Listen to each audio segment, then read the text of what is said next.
We're officially halfway through the year. I know, it's crazy. This is just going so fast. So for this video, I'm going to be ranking superhero shows of 2021 that so for the first half, that I've seen, which include Wandavision, Falcon Winter Soldier, Loki, The Flash, Superman, Lois, and Invincible. And I'll be ranking them from worst to best. But before we get started, hi, we're having a great day. You're watching James Entertainment. Please leave a like if you end up enjoying this video. It would really help, and it's just great if you could leave a like. So please and thank you. It will also make my day, so if you want to make somebody's day, please leave a like. Also, subscribe if you want to see more content like this. For example, I'm going to release a video ranking my top movies of 2021 so far. So if you also want to see that video, please subscribe to make sure you don't miss it. Or if I already made it, it'll be in the link on the corner. So definitely make sure to subscribe so you don't miss that video. And leave a comment down below ranking your own, the shows, the own superhero shows on your own rankings. I'm pretty sure we're going to have the same shows, but we're probably going to have them in different order. And I'm very curious to see how people rank them. So definitely go down in the comments and leave me your rankings. Okay, now let's get started.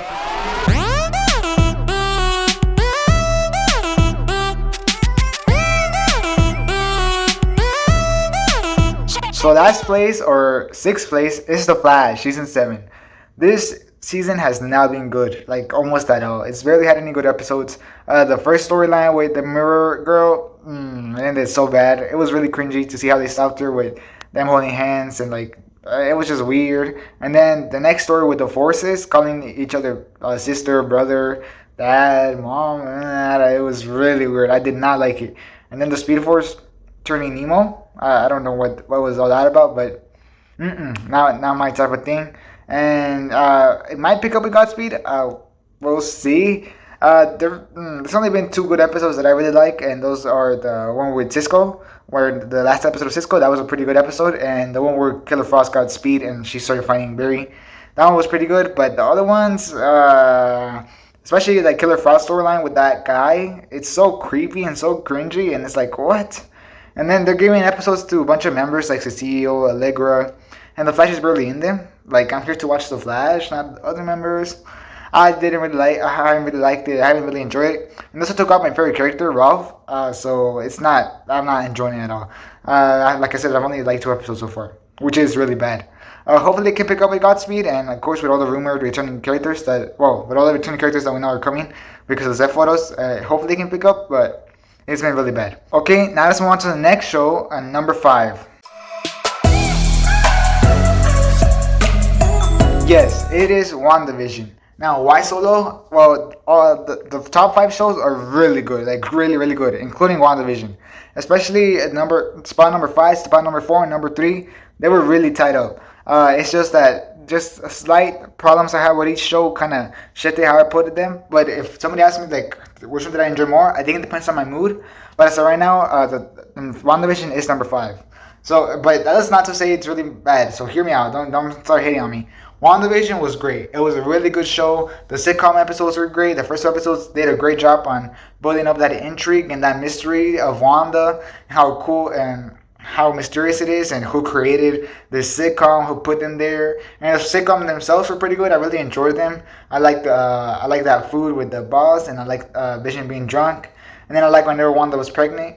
And especially that episode, it really built a lot more intrigue, and I really enjoyed these episodes, especially in watching it as it came out with all the theories and everything.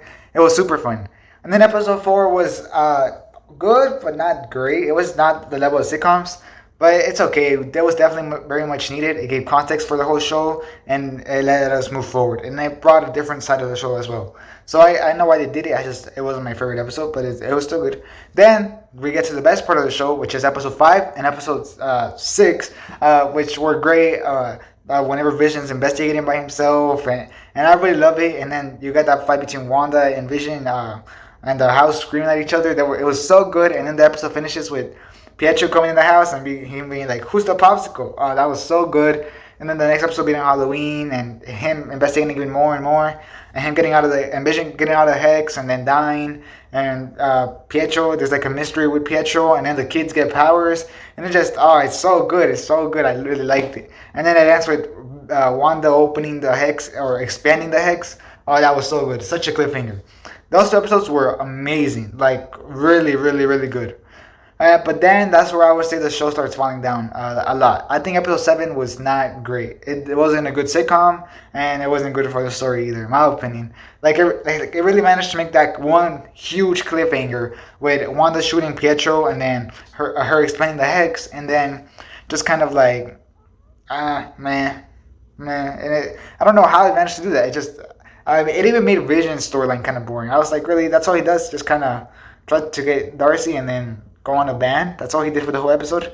It was kind of boring. Wanda's story was boring, I guess. It was like everything was glitching. The cool thing was Monica getting powers, but even at that was pretty much it.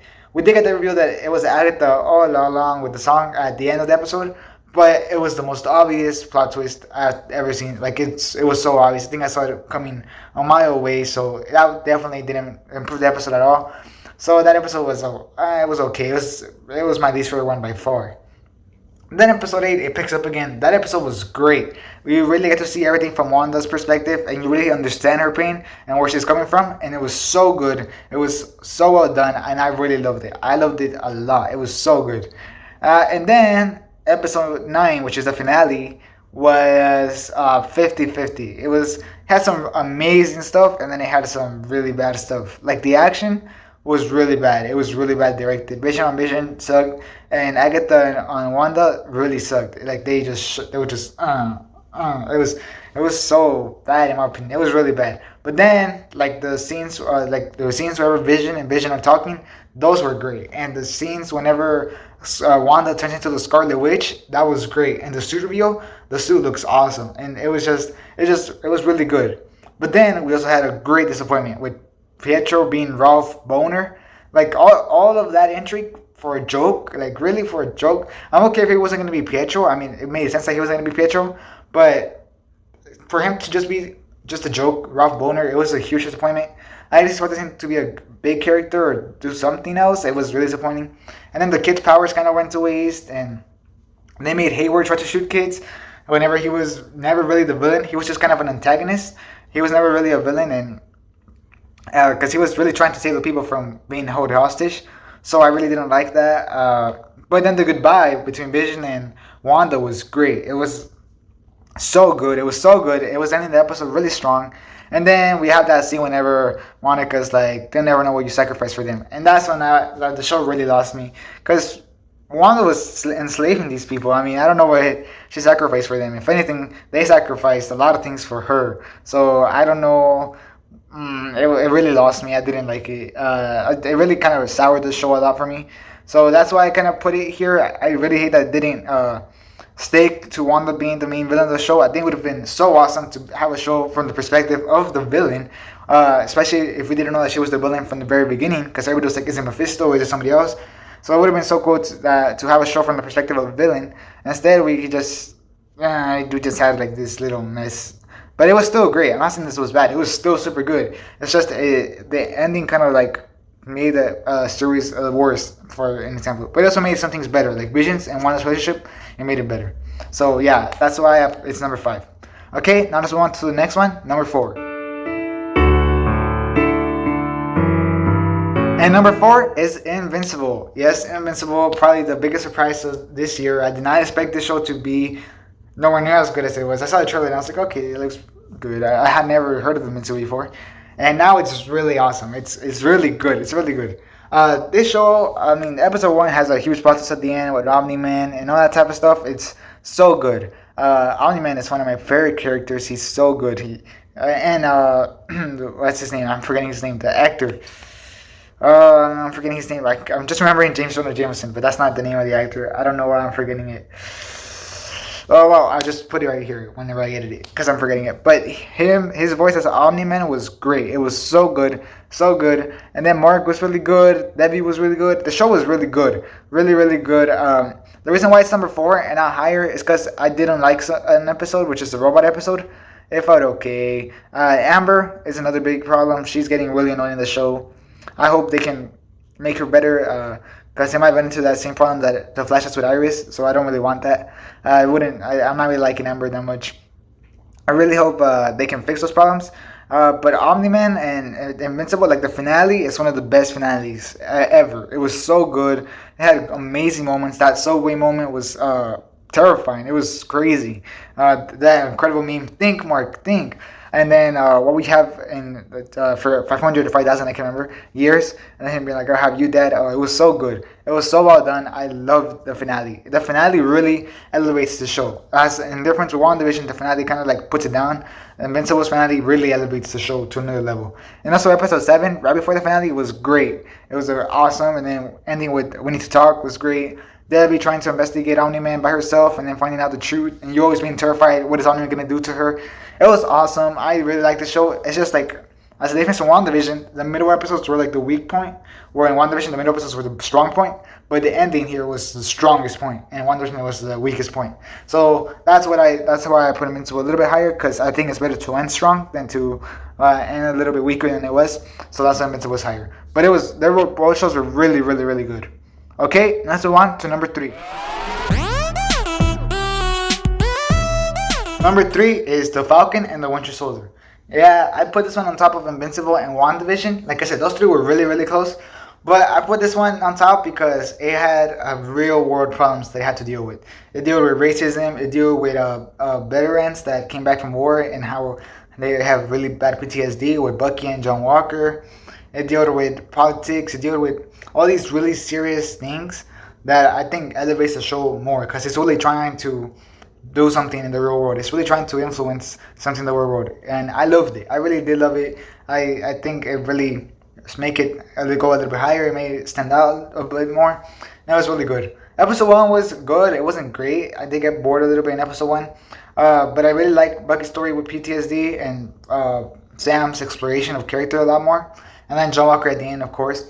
And then episode 2 really picked up the show a lot more, and it did something that I wasn't expecting, which was that it really made John Walker feel really real. I love the starting scene in episode 2, whenever he's kind of like opening the bag and he's just seeing the suit and he's feeling the expectations and he's really nervous to come out as Captain America.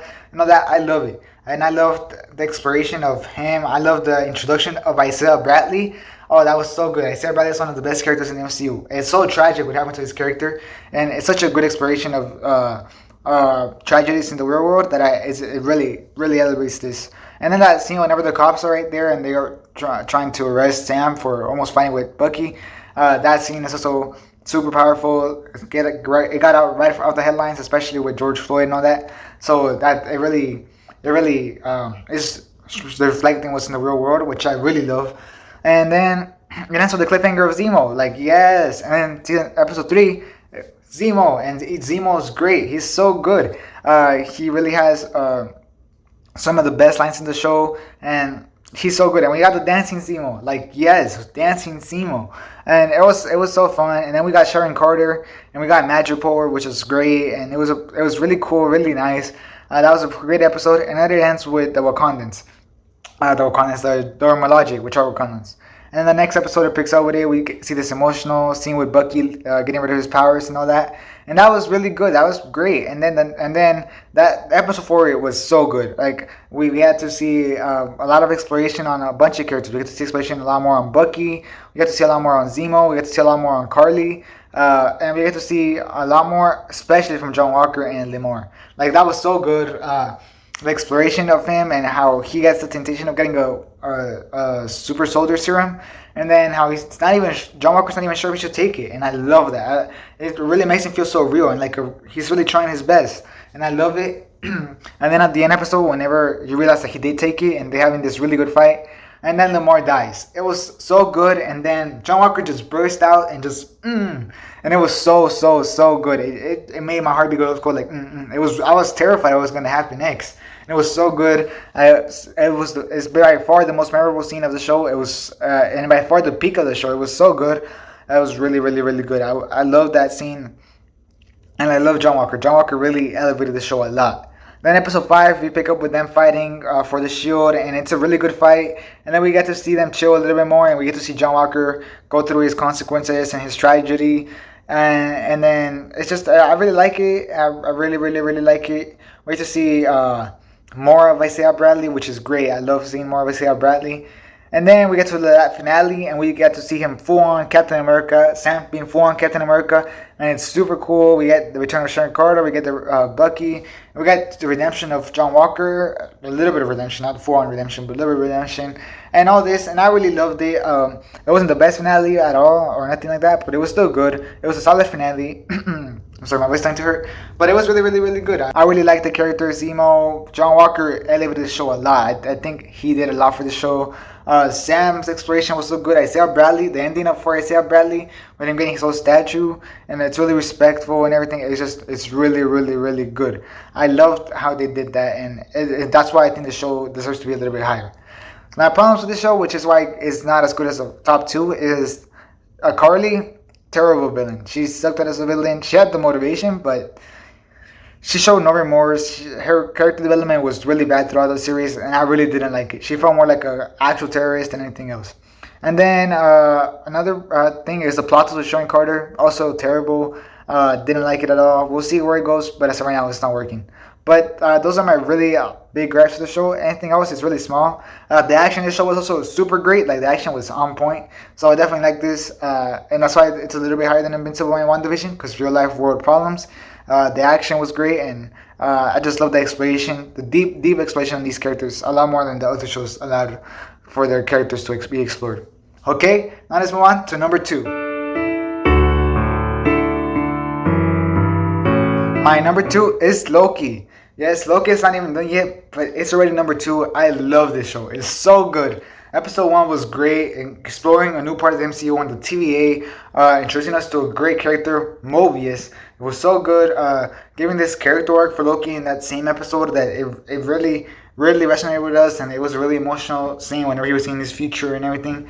Loki's interrogation with Mobius was great. It introduced us to this whole new world, Casey. It was really, really good. Time traveling and all of this. It was so good. And the cliffhanger at the end with the murderer being Loki was so good. Then episode 2 comes around, and it's even better. It was amazing. We start to see more of a detective buddy cop type of show that was really, really, really good. Going through time. Going through times, going through apocalypses, and all that type of stuff was so good. And then just like the ending, it was like super, super good with a fight scene and all this, and you really don't know what's gonna happen. And then she bombs the timeline. Lady Loki bombs the timeline, or Sylvie, whatever you want to call her. She bombs the timeline, and oh my, it was so good. What a good cliffhanger. It was amazing. And then in episode 3, we got. Well, this one was way worse than the first 2, but it was still good. But it was a dip. And episode 3 was a great exploration, a great development for both characters, and them growing a really strong bond together. Which I see why it was an episode that needed to happen, but I didn't love it. But they definitely grew a bond with each other, and we saw Loki actually using powers, and they look really, really strong, and all that type of stuff. And then the one shot at the end was awesome. The one shot at the end was so good, and then losing Fate, and then them losing Fate after the spaceship is destroyed. It was so good, and we learned that all variants, that all TVA agents are variants. So that was pretty good, pretty cool reveal. And then the next episode, episode 4, which is the one that just came out on Wednesday. Oh my, it was so good. Episode 4 was awesome. I mean, we got the return of Mobius, and yes, Mobius. We got this mystery getting unraveled. We got another interrogation scene, which was awesome. We got an amazing death scene for Mobius. It was so sad. I was so sad. And it's so unexpected as well. I really didn't think they were gonna kill him, and then he dies. And I was like, no. And you see, and every time like he was investigating this, I was really scared for him. And then he dies. No. And then you see Hunter B-15 getting sus, and then her freeing Sobe and helping them. And then we finally get to see the Timekeepers, and we get to see more of Rabona Renslayer, which is really, really cool. And then we get to see the Timekeepers are fake, and we get to know that there's somebody else behind this. And then whenever Loki's about to confess to love, he dies because Rabona kills him, and it was so good. It was so good. So many unexpected twists, so many unexpected turns. Just setting up the finale for even higher scope, and the post-credit scene with more Lokis. Sign me in for the last 2 episodes. That was awesome. One of the best episodes I've ever seen in any television history. It was so good. It was better than like half of Marvel movies, which is crazy. It was super, super, super good, and it really is number 2. It might be number 1 by the end. I have to see how it ends, but so far it's really, it probably could get there. It's really, really good. Definitely amazing, amazing, and it definitely deserves to be on top of the other shows. Okay, now let's move on to my number one. And number one is Superman and Lois. Yes, Superman and Lois is so good, so good. I mean, if you haven't seen the show, you have to see it. It's so good. You will not regret checking it out. It's so criminally underrated because it's so good. I mean, it's literally the classic Superman that everybody wants. You want him to be hopeful. You want him to be smiling. He's my favorite Superman. I love Henry Cavill's Superman. He's awesome, but I really like this one more. Like he's just so good. It's really good. This Lois is also the best Lois we've had. She's great. She gets straight to the job. She's like, okay, I'll do this, and it's really. And it's not like she's all rough. She has a lot of emotions, and you love to see Clark Kent and Lois together in this world. They have great chemistry. The actors have great chemistry. Kudos to them. They have great chemistry. Those two sons, Jordan and Jonathan, they're awesome. They're amazing. They have great chemistry as well. They have very interesting stories. I thought they were going to be the weak point of the show, but no, they have really strong stories too, and it's amazing what they can do. This show doesn't have any filler episodes either. Every episode just advances the story more and more, which is very rare, especially since this show is 15 episodes long. But no, there's no filler. It just boom, and it really explores what it means to be Superman as well. And I love that. I love what this show does for Superman. It's so good. The two villains are amazing. Morgan Edge is so good. They've really brought a lot of depth to him that I didn't see coming at the start of the show. They've really given him so much depth as Superman's brother, which is amazing. Captain Luthor, which is later known that he's still. Oh my God, it's amazing. He's so good in the show. He's one of my favorite characters in the show, and you just have to see the show. Jordan getting powers really moves the show as well, and it's just. And then Luthor coming from another world where Superman is evil and he destroys the world whenever he joins his fellow Kryptonians. It just makes for a super interesting dynamic. It's so good. You guys, if you haven't seen this show, you have to see it. It's so good. You will not regret it. Amazing cast and amazing characters. There's not one character I don't care about. Kyle, Lana, Sarah, they're all great. You have to see the show, and it really shows a lot of Smallville as well. If you like Smallville, then you would definitely love this show, and the Marvel Clark Kent as well. And it gives you so many emotions and everything. You'll love this show, and also it has amazing CGI, like whoa, and it doesn't feel like a CW show. You guys have to get on the show. You haven't seen it. It's amazing. Easily except for maybe against Loki, but the best show so far of 2021. We still have to see how it ends, but as of right now, awesome.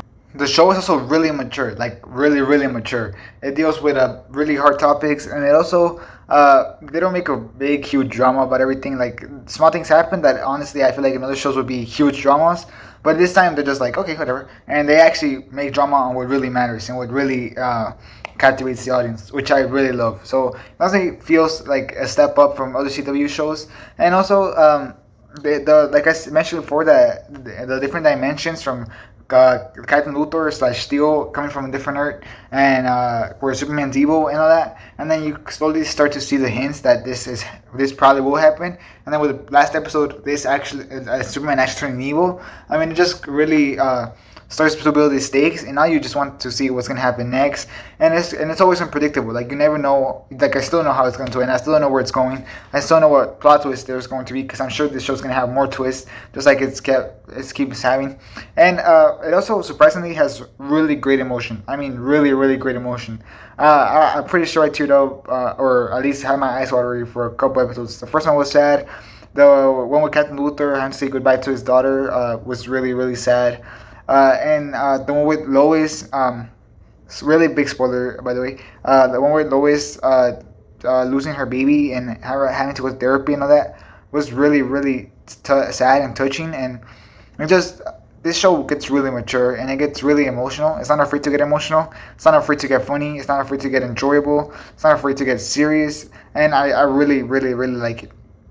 And the chemistry between Lois and Clark it's amazing. Some of the best chemistry I've ever seen in my whole entire life for any casting. Such an amazing cast, such a talented cast, such a great chemistry. You have to see the show. Like I had already said, it's amazing. And And that will be it for this video. Definitely make sure to leave me down your list down below on what are your favorite superhero shows ranked from worst to best. I really want to see how everybody ranked them. I'm really curious to see where everybody ranks. So definitely make sure to leave them. I'll definitely make sure to look at them and respond. I'm really curious because I'm sure a lot of you disagree with me. So I just want to see your list down below. Also, make sure to like the video. If you enjoyed this video, I would very much appreciate if you like this video. And please leave a like. It would really make my day. Thank you. Also, subscribe if you want to see more coverage. For example, I'm currently covering Loki and Superman Lois. This episode is a little bit of a break right now, but I'll definitely be covering Superman Lois as soon as it comes back. And I do have videos on them, so definitely go ahead and check them out in my channel. Will be the playlist for Loki, and then right after this will be the playlist for Superman Lois. So just make sure to check it out. I've also made videos on Fucking with Shoulders, so you can check those out. Definitely subscribe so you get more content like this. Okay. Without any more to do, thanks for watching. Hope you have a great rest of your day. And this is your entertainment out.